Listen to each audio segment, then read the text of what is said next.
বাবা দেখো তো লালির ছবিটা কেমন হয়েছে। লালির ছবি? এইখানে এসব কি দেখা যাইতাছে? তোমরা কিছু করছো? আমি কিছু করি নাই। কাল রাইতে তো তুমি মোবাইলে কি দেখতাছিলা? দীপু কইলো তাই একটু নেটে ঢুকছিলাম।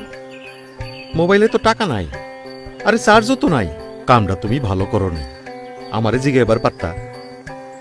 এত বেশি বেশি মোবাইল দেখলে তো চার্জ শেষ হইবই। জরুরি কয়েকটা অর্ডার আইবো, এখন কি যে করি।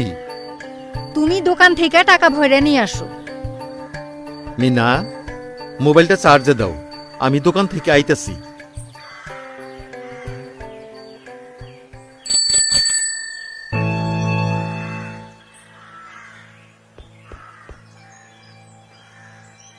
চাচা চাচা